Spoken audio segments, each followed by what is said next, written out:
कुम्भन दास जी के चरित्र में ऐसी एक कथा आती है कि श्री कुम्भन दास जी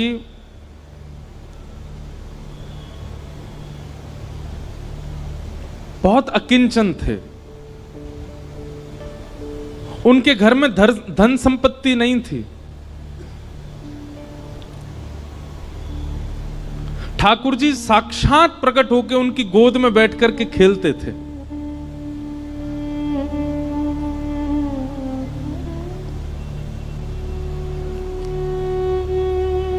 एक दिन ठाकुर जी उनकी गोद में बैठे थे और श्री कुम्भन दास जी तिलक लगा रहे थे। तो कहते हैं कुम्भन दास जी के घर में आरसी भी नहीं थी, शीशा भी नहीं था। कुम्भन दास जी तिलक कैसे लगाते थे? दो उपाय थे कुम्भन दास जी के। कठौते में जल भरते थे, उसमें अपना प्रतिबिंब देखते थे जल के अंदर, और प्रतिबिंब देख के फिर तिलक लगाते थे। या फिर ठाकुर जी किसी दिन खेलते खेलते उनकी गोद में आ जाते और गोद में बैठे बैठे ठाकुर जी बताते, हाँ कुम्भना यहाँ ते सीधो ले चल लगो। अब यहाँ नीचे तो नेक घुमाए दे, अब यहाँ ते नेक ऊपर कर ले, बीच में बिंद यहाँ कोने कर, अब यहाँ कर। ठाकुर जी तिलक लगवाते थे कुम्भन दास जी का। इतने सामीप्य में ठाकुर जी रहते थे। कुम्भन दास जी के चरित्र में आता है कि श्री कुम्भन दास जी जब अपने खेत में हल जोतते थे तो ठाकुर जी ऐसे अपनी पीतांबरी में अनाज आदि जो भी होता था वो लेके स्वयं डालते हुए चलते थे कुम्भन दास जी के साथ। पर कुम्भन दास जी ने कभी ठाकुर जी से कोई याचना नहीं की। एक दिन की बात है, कुम्भन दास जी अपने खेत में हल जोत रहे थे, ठाकुर जी पीछे ऐसे उड़ाते हुए चल रहे थे सब बीजों को। इतने में मंदिर का घंटा बजा और जोर जोर से जैसे घंटे बजने लगे तो कुम्भन दास जी ने तुरंत हल छोड़ा, हाथ धोने लगे, पांव में जल डालने लगे, मुख पोंछा और तुरंत मंदिर की ओर भागने लगे। ठाकुर जी बोले, ए कुम्भना कहां जा रहा है?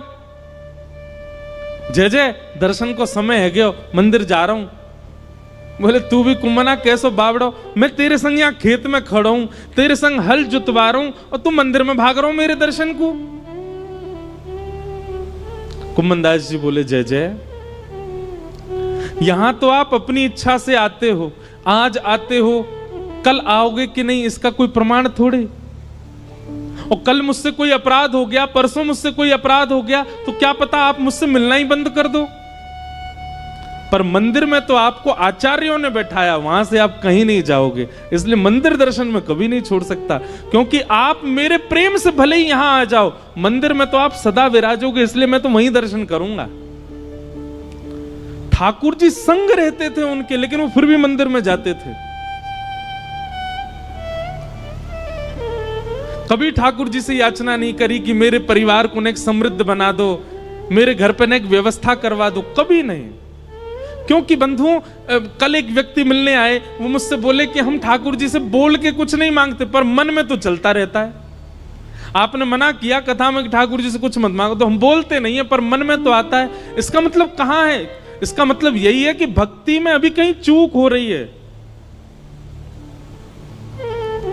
वास्तविकता बताएं बंधुओं, भक्ति तीव्र, भक्ति श्रेष्ठ तब जानिए कि ठाकुर जी सामने आए, ठाकुर जी को देखते भूल गए क्या मांगना था, विस्मृति हो गई। अपने गुरु के सामने सोच करके तो बहुत गए थे कि ये पूछेंगे, ये कहेंगे, पर गुरु के सामने जाते सब विस्मृति हो जाए, समझना आपकी भक्ति प्रबल है।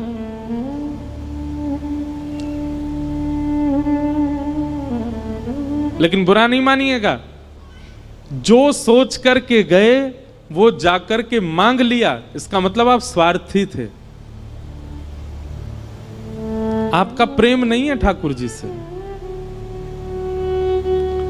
एक दिन कुम्भन दास जी की गोद में ठाकुर जी बैठे थे, तो कुम्भन दास जी की दाढ़ी से खेल रहे थे ठाकुर जी छोटे से। तो ठाकुर जी ने मन में विचार किया, कुम्भन दास के घर में बड़ी दुर्बलता है, मैं कोई राजा के मन को चेताता हूं ताकि वो आधी संपत्ति कुम्भन दास को दे जाए। सो ठाकुर जी एक बड़े बादशाह, एक बड़े राजा के स्वप्न में गए और स्वप्न में जाकर के ठाकुर जी ने आज्ञा कर दी, बोले तेरी मनवांछित इच्छा जो तू चाह रहा है, तेरे महल में ये काम हो जाए, तेरी पत्नी के एक बालक हो जाए, सब पूर्ण हो जाएगा, लेकिन उसके लिए तुझको एक काम करना पड़ेगा। राजा बोला क्या करूं? अपनी इतनी संपत्ति गिरिराज जी लेके जा और श्री गोवर्धन में कुम्मनदास जी हैं, उनको जाके भेंट करके आ। संपत्ति भेंट करने से तेरे काम पूरे हो जाएंगे। ठाकुर जी की आज्ञा मान करके वो राजा कुम्मनदास जी के यहां गया, और उस समय कुम्मनदास जी की गोद में ठाकुर जी बैठे थे, खेल रहे थे कुम्मनदास जी के संग। और ठाकुर जी कुम्मनदास जी से कह रहे कुम्मना। कुम्मनदास जी बोले हाँ जय जय बोलो। अरे सुनता हूं मैं तो एक बात करनी है। हाँ जय जय बोलो, कहा बात करनी है? इतना बस कहा ही था, इतने में ही वो राजा कुम्मनदास जी कुटिया में आ गया, और राजा के आते ही ठाकुर जी अंतर ध्यान हो गए। सामने बादशाह खड़ा है, घुटनों पर बैठ करके अपनी आधी संपत्ति अर्पित करने को, लेकिन कुम्मनदास जी इधर उधर देख रहे हैं। अब ये तो यहीं बैठे, कछु तो कह रहे, पतो ना बोल के ही ना गए मुंहते। अब ये तो यहीं बैठे, कछु तो कह रहे, बोल के ही ना गए। राजा ने चरणों में प्रणाम किया, बोले भगवान आपकी आज्ञा हो तो मैं आपके कुटिया में अपनी सामग्री रखवा दूं, मैं आपको धन संपत्ति कुछ दान करने के लिए आया हूं। कुम्मनदास जी उल्टे उसके चरणों में गिर गए, बोले भैया ले जाया संपत्ति को, कोई और में बांट दियो, और कोई ना लेवे तो जमुना जी में बहाई दियो। ऐसी संपत्ति को कहा करूं, जाके मेरी कुटिया के द्वार पे आते ही ठाकुर जी भाज गए यहाँ थे। ऐसी संपत्ति को मैं कहा करूंगा, जैसे ठाकुर जी छोड़ के चले गए। घर के लोग चिल्ला रहे हैं, अरे कुम्मनदास जी कुछ तो ले लो, आपकी कुंवारी भतीजी है, उसका ब्याह करना है, घर की थोड़ी मरम्मत करवा देंगे। रात में वर्षा हो जाती है तो रात भर सो नहीं पाते हैं, हमारे घर में जल भर जाता है, अरे कुछ तो ले लो, कोई देने आया है। कुम्मनदास जी बोले ऐसी संपत्ति ना लूंगा। जाके द्वार पे आते ही ठाकुर जी भाज गए। ले जा भैया, तेरे आगे हाथ जोड़ूं, अगर तू बहुत देर बैठो रहेगो तो मैं प्राण त्याग दूंगा, या को अभी लेके जा। और हट पूर्वक राजा को भगा दिया वहां से। राजा के जाते ही ठाकुर जी फिर आ गए। कुम्मना दौड़ करके गए, ठाकुर जी को गले से लगा लिया, बोले नाथ कहां चले गए आप? ठाकुर जी बोले कुम्मनदास एक बात बता, मैंने एक राजा को स्वप्न दियो, स्वप्न में जाकर के वाकू चेतायो कि अपनी आधी संपत्ति ले जाके कुम्मनदास को दे दे, और वो तू को देने आयो, तेने स्वीकार क्यों ना करी? अरे तेरे घर में बैठवे के काजे कोई चद्दर ना है, तिलक लगावे के काजे आरसी तक ना है, तेरी भतीजे के ब्याह के काजे एक फूटी कौड़ी तेरे घर में नहीं है। मैंने चेताए करके एक राजा को भेजो, तेने वापिस कर दियो। कुम्मनदास जी ने एक बात कही ठाकुर जी से, जय जय आप सत्य बताइयो, राजा के आते ही आप अंतर्ध्यान है गए। राजा जितनी संपत्ति लेकर के आयो, यदि मैंने वो स्वीकार कर ली होती, अपने घर में धर ली होती, अपने घर में लगा दी होती, तो आपको ये लगती अब तो कुम्मनदास पे खूब संपत्ति आ गई भैया, अब ये अपनो घर बना लेगो, सब काम कर लेगो। और आप जो गए थे वो आते ही नहीं लौट करके, पर मैंने उस संपत्ति को स्वीकार नहीं किया, तो आप पूछने के लिए दोबारा आ तो गए मेरे घर पर। यह मेरा सौभाग्य है कि मेरे ठाकुर जी फिर प्रकट हो गए। आपको लगती कि भैया यहाँ पे तो अब सुख समृद्धि है गई, अब अपने आप सब लोग गुजर बसर कर लेगो। अरे लाचार बालक को बार बार मां ध्यान क्यों देती है? वो बालक चलने लग जाए, फिरने लग जाए, बोलने लग जाए, तो मां धीरे धीरे उसको अपनी जिम्मेवारियां समझाने लगती है। तू अब खुद चला कर, खुद उठा कर, खुद तैयार हुआ कर, खुद भोजन किया कर। लेकिन वो बालक लाचार ही रहता है, तो लाचार बालक को मां गोद से छोड़ती नहीं। नाथ मुझे केवल एक ही कामना है आपसे कि मुझे कभी संपत्तिवान मत बनाना, मुझे कभी योग्य मत बनाना। क्यों? बोले मैं असंपत्तिवान रहूंगा तो मैं स्वयं को लाचार मानूंगा, और मुझे लाचार जान आप सदा मुझे अपनी गोद में ही रखोगे नाथ। इसलिए मुझे ऐसे ही रहने दो, मुझे योग्यता नहीं चाहिए। इसे कहते हैं निर्गुण भक्त।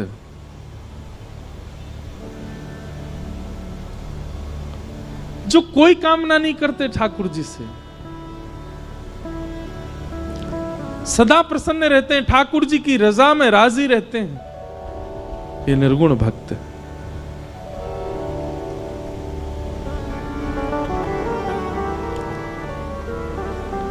और भगवान इतना ही नहीं कह रहे हैं निर्गुण भक्त के लिए, भगवान कह रहे हैं सालोक्य साष्टि सामिप्य सारूप्यैकत्वमप्युतम् दीयमानं न गृह्णन्ति बिना मत्सेवनं जना।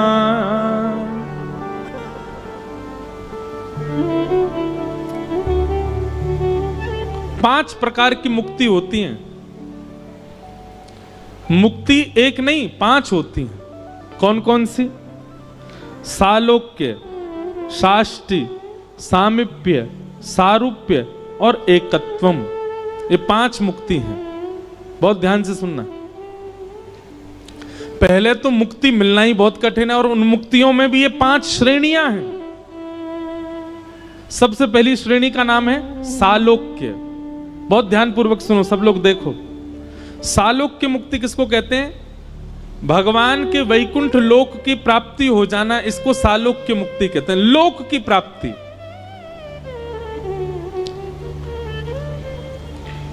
दूसरी मुक्ति का नाम है साष्टि। पहली मुक्ति में केवल लोक मिलेगा, ठाकुर जी का सामीप्य मिल पाए ये जरूरी नहीं है। इसलिए दूसरी मुक्ति साष्टि में क्या विशेषता है कि आपको लोक भी मिलेगा और रोज का एक पास भी मिलेगा। क्यों? रोज दर्शन कर सकते हो ठाकुर जी के। पहली मुक्ति में केवल लोक मिलेगा, दर्शन तो कभी 6-7 महीना में कभी हो जाए तो बात अलग है, पर दूसरी साष्टि मुक्ति में आपको नित्य का एक अनुमति मिलेगी कि आप उस अनुमति में एक सभा में बैठ सकते हो जहां ठाकुर जी के दर्शन होंगे। सालोक्य, सालोक्य के बाद साष्टि, और फिर तीसरी मुक्ति का नाम है सामीप्य। बोले तीसरी मुक्ति कैसी? बोले दर्शन नहीं, फिर तो सामीप्य मिलेगा। जैसे ठाकुर जी के आसपास कम से कम 100 सेवक रहते हैं, कोई ठाकुर जी को जल पिलाने की सेवा में है, कोई ठाकुर जी के वस्त्र बनाने की सेवा में है, कोई ठाकुर जी का झोला पकड़ के चलने की सेवा में है, कोई ठाकुर जी का रथ चलाने की सेवा में है। उन सेवा में नित्य ठाकुर जी आपके थोड़े समीप रहेंगे, ये सामीप्य मुक्ति। तो सालोक्य, साष्टि, सामीप्य, और फिर चौथी मुक्ति बताइए सारूप्य। सारूप्य मुक्ति कैसी है? बोले ठाकुर जी जैसे ही आप भी चतुर्भुज हो जाओगे, ठाकुर जी जैसा ही रूप मिल जाएगा आपको। और कभी कभी ठाकुर जी को जब किसी से नहीं मिलना होगा तो आपको ही बोल, तू बैठ जा भैया, तू ही ठाकुर जी बन के बैठ जा, सबन को दर्शन दे दे। मतलब एक मित्रता जैसी ठाकुर जी से हो जाएगी। सारूप्य। एक कथा याद आई हमको, ध्यान से सुनना।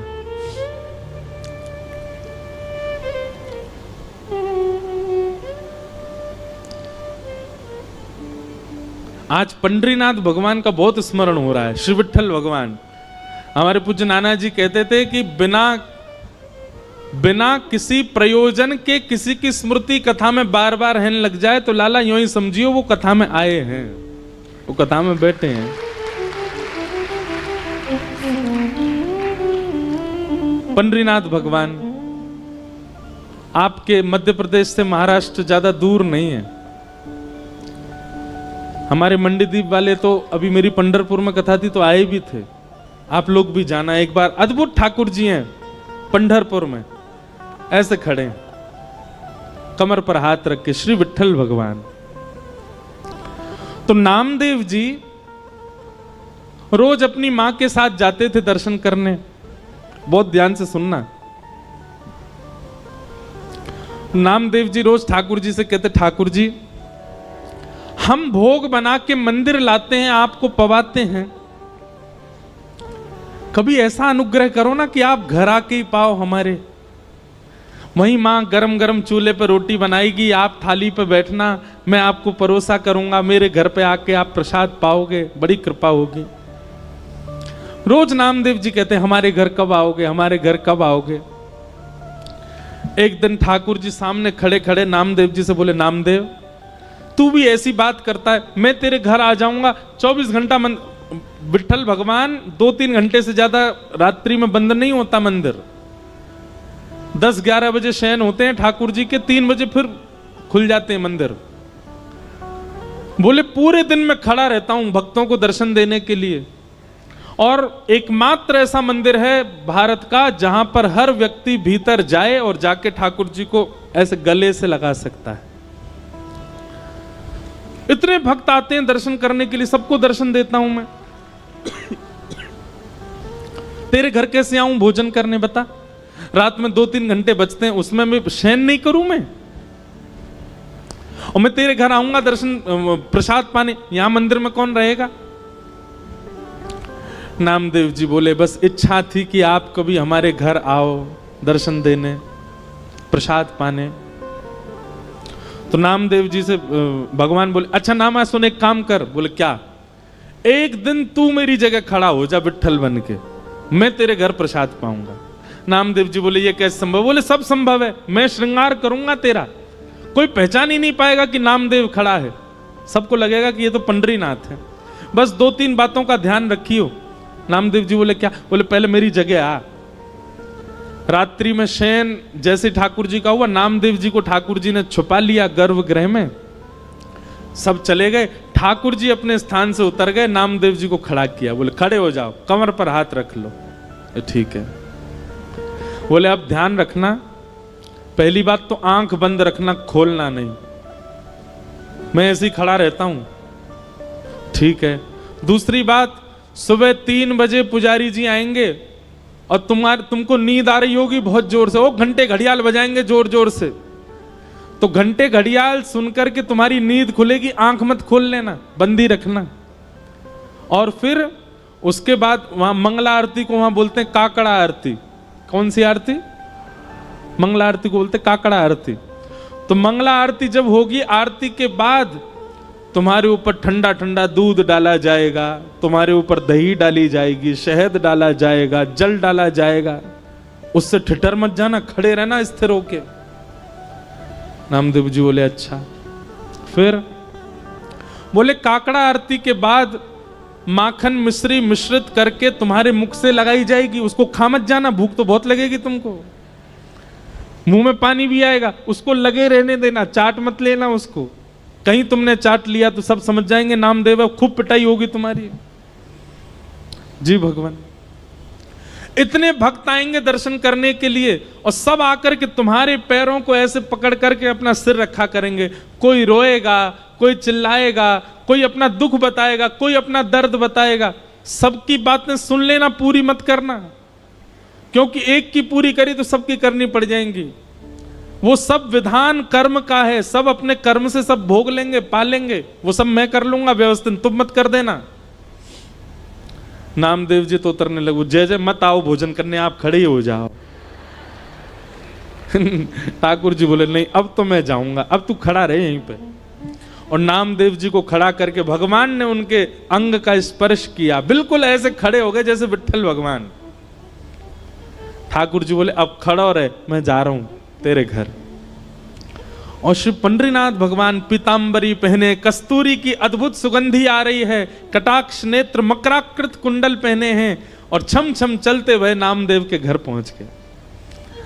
नामदेव की मैया से बोले मैया भोजन पवाओ। पहले तो बहुत रोई, स्वागत किया, लिपट गई ठाकुर जी से। मैया बोली नामा गया था आपको लेने, वो कहां है? ठाकुर जी बोले वो व्यस्त है, हमारी जगह खड़ा है मंदिर में।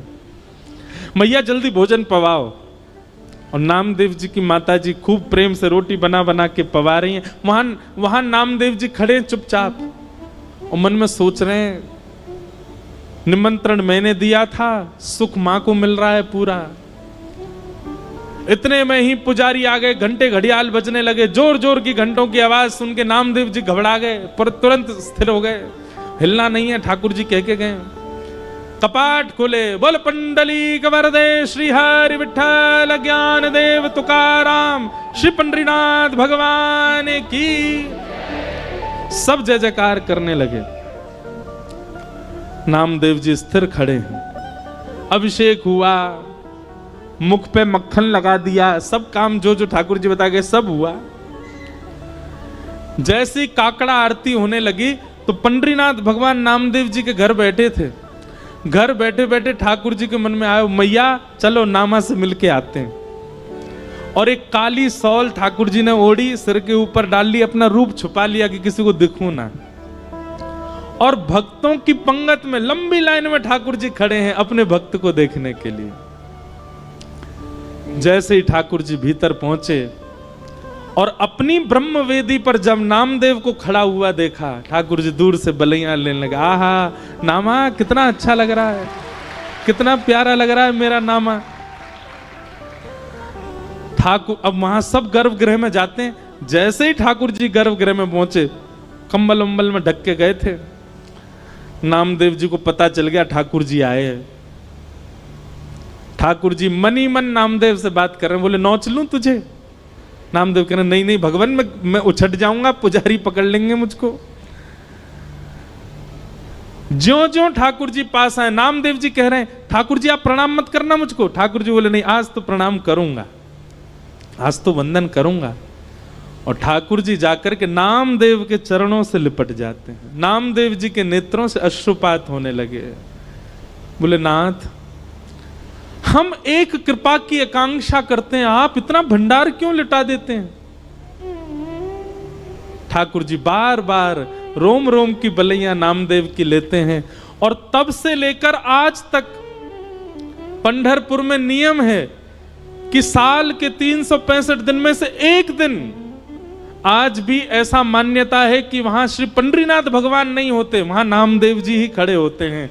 और सुनो बात तो सुनो पूरी, एक दिन वहां नामदेव जी खड़े होते हैं और सब पुजारी और मंदिर प्रशासन के लोग सब दर्शनार्थियों को प्रणाम करते हैं, क्योंकि दर्शनार्थियों के अंदर ही, दर्शनार्थियों के रूप में ही रूप बदल करके पंडरीनाथ दर्शन करने आते हैं नामदेव जी का। कौन कहता है कि ठाकुर जी कृपालु नहीं है? कौन कहता है ठाकुर जी अनुग्रह नहीं करते? आज भी करते हैं। ऐसे भक्त ठाकुर जी को अति प्रिय हैं, इनको कहते हैं निर्गुण भक्त। आप कहेंगे नामदेव जी ने ऐसी क्या निर्गुणता थी? सुनिए, आज भी आप जाएंगे पंढरपुर में तो पंढरपुर का जो मुख्य द्वार है पंडरीनाथ भगवान का, वहां आप जाकर के देखेंगे तो श्री नामदेव जी महाराज की समाधि पता है कहां है? मंदिर की जो सीढ़ियां हैं चढ़ने वाली, उन सीढ़ियों में नामदेव जी की और पूरे परिवार की समाधि है। नामदेव जी का भाव है, आज से लेकर के जब तक पंडरीनाथ भगवान विराजे रहेंगे, हमारी इच्छा है जितने दर्शनार्थी आए हमारे ऊपर होकर के पंडरीनाथ का दर्शन करने जाएं, सबकी चरण रज हमको प्राप्त हो। फिर बाद में कुछ राजाओं ने और मंदिर प्रशासन ने उस स्थान को बंद कर दिया। बोले हमको पीड़ा होती है जब नामदेव जी के ऊपर पैर रख करके हम लोग दर्शन करने जाते हैं। पर नामदेव जी आज भी वहां पौड़ी में सिड्डियों के भीतर नामदेव जी की समाधि है, बैठे हैं ठाकुर जी।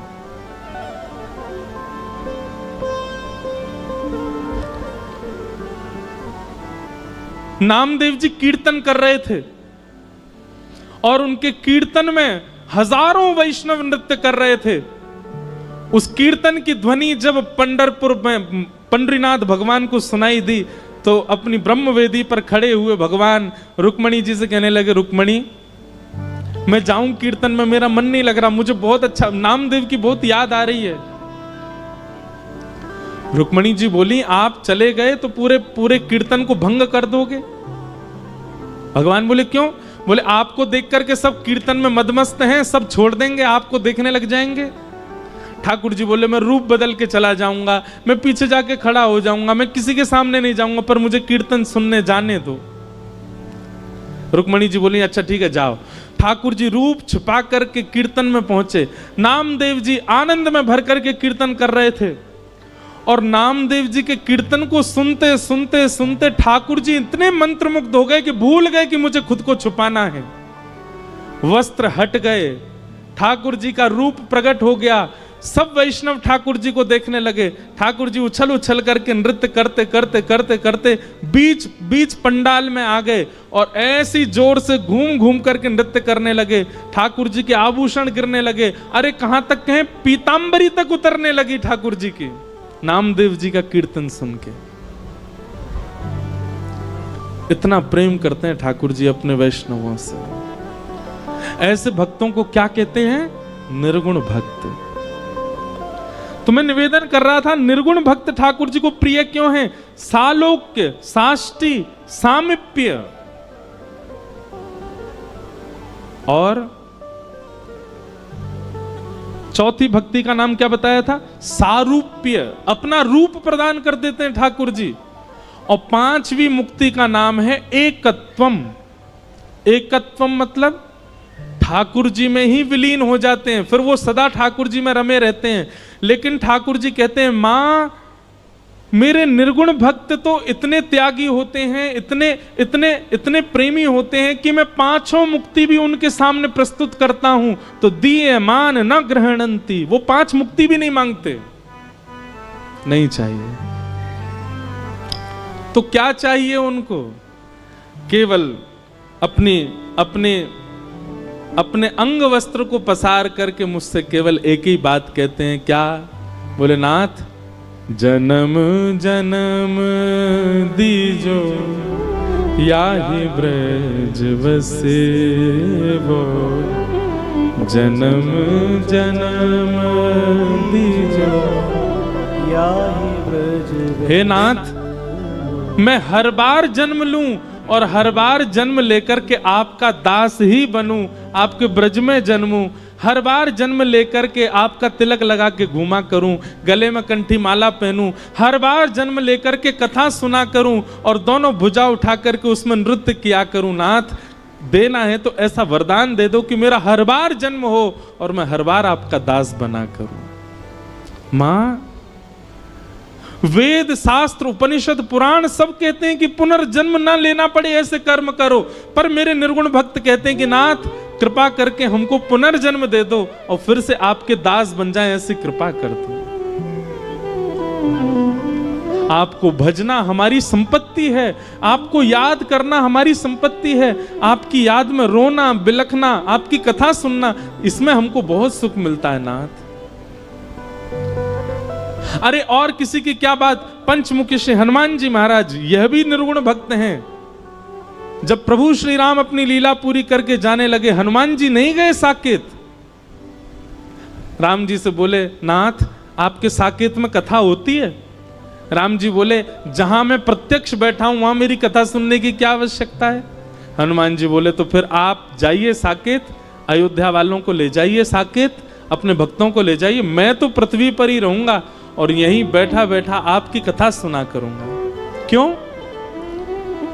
हनुमान जी कहते हैं, संयोग में प्रेमी केवल नेत्रों को दिखाई देता है, लेकिन जब प्रेमी का वियोग होता है और प्रेमी की चर्चा सुनने जब हम कथा में जाते हैं तो नाथ रोम रोम को प्रेमी दिखाई देता है। हम तो रोम रोम से आपके होना चाहते हैं, केवल नेत्रों से नहीं।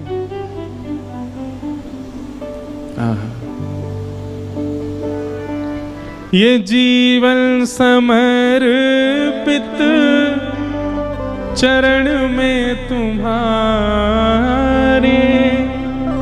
निर्गुण भक्त के ये लक्षण है। तुम ही मेरे सर्वस्व, तुम ही प्राण प्यारे। ये जीवन समर्पित चरण में तुम्हारे, तुम ही मेरे सर्वस्व, तुम ही प्राण प्यारे। जहाँ ले चलोगे वहीं मैं चलूँगा, जहाँ ले चलोगे वहीं मैं चलूँगा। तो जहाँ ले चलोगे वहीं मैं चलूँगा। जहाँ ले चलो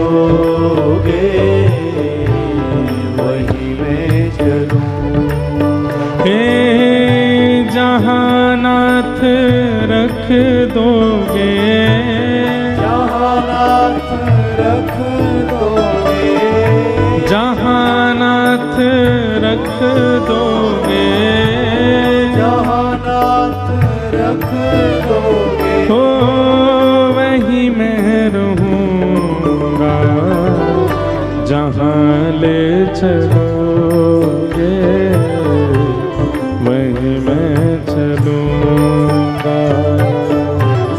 जहाँ ले चलोगे वहीं मैं चलूँ, ओ जहाँ ले चलोगे वहीं मैं चलूँगा। जहाँ ले चलोगे वहीं मैं चलूँ। परम सौभाग्य है आज कथा में, वैसे तो नित्य ही विप्रजन विद्वज्जन सब आ रहे हैं, परंतु आज शक्ति माँ के साधक परम पूज्य श्री ब्रजेश प्रताप द्विवेदी जी, जय माता दी गुरु जी पधारे हैं, आपको बारंबार प्रणाम। साथ ही महंत श्री उद्धव दास जी महाराज सीहोर वाले, महंत श्री रामदास जी महाराज राम जानकी मंदिर भोपाल से पधारे हैं, सबको बारंबार प्रणाम करते हैं। दोनों भुजा उठा करके भाव से गाओ, जहाँ ले चलोगे वहीं मैं चलूँगा, जहाँ ले चलोगे वहीं मैं चलूँगा। हो जहाँ नाथ रख दोगे, जहाँ नाथ रख दोगे, जहाँ नाथ रख दोगे, जहाँ नाथ रख दोगे, हो वहीं मैं रहूँगा, जहाँ ले चलोगे वहीं मैं चलूँगा, जहाँ ले चलोगे वहीं मैं श्री राधा रमण लाल की।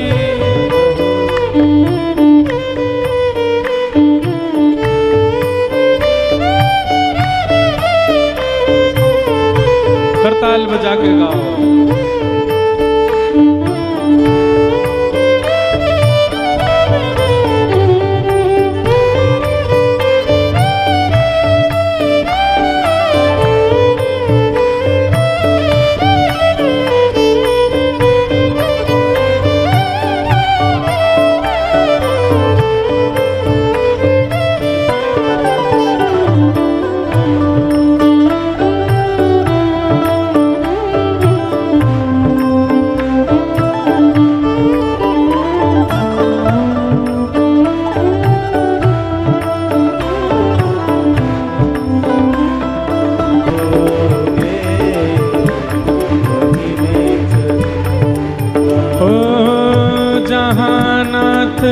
रख दोगे, जहाँ नाथ रख दोगे, जहाँ नाथ रख दोगे, जहाँ नाथ रख दोगे, ओ वहीं मैं रहूँगा, जहाँ ले चलोगे वहीं मैं चलूँगा। जहाँ ले चलोगे वहीं मैं चलूँगा। ओ जहाँ ले चलोगे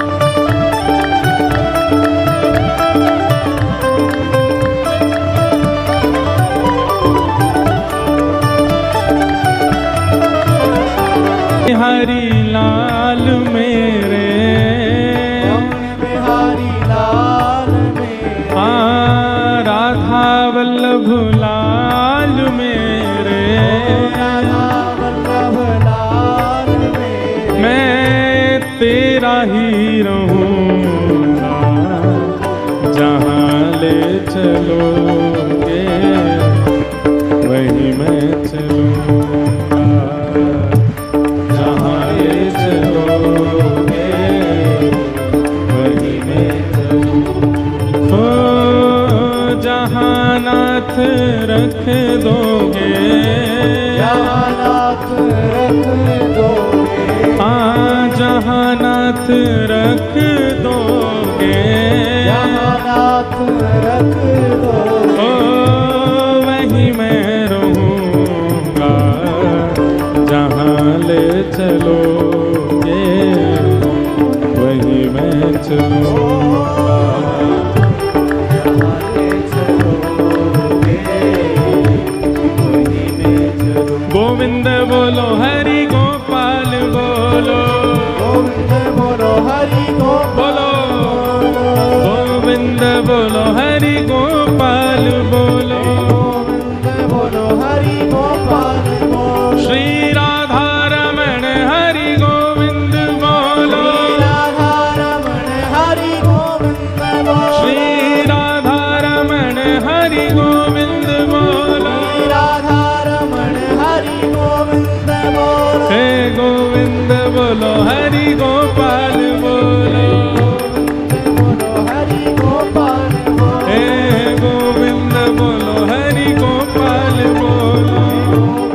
बोलो हरि गोपाल बोलो। हमने कल कथा में बताया था ना, लाइट जावे तो क्या होता है। बोलो वृंदावन बिहारी लाल की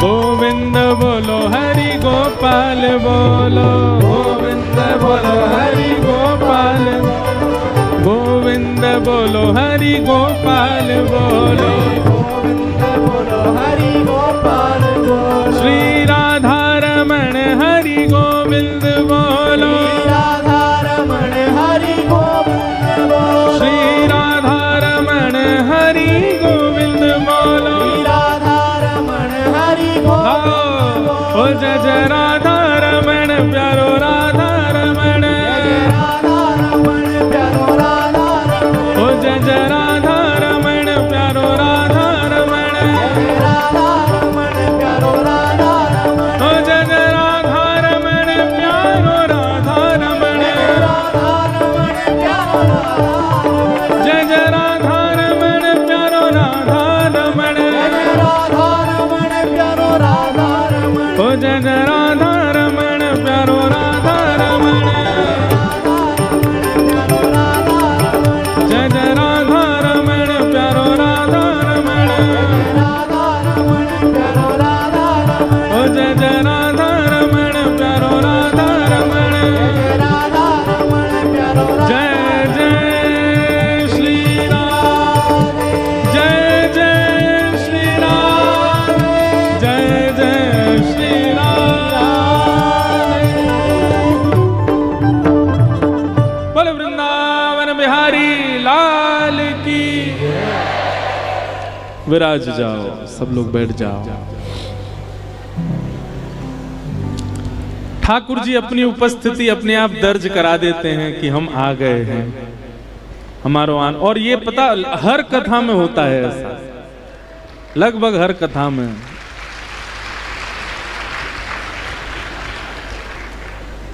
अच्छा, इसके पीछे भी एक प्रमाणित बात है कि लाइट जाने पे हम क्यों कहते हैं ठाकुर जी आ गए। ठाकुर जी का वर्ण कैसा है? श्याम वर्ण के हैं, तो सब श्याम हो जाते हो। लाइट जाते कोई नहीं दिखता, सब श्याम हो जाते, इसलिए ठाकुर जी आ गए।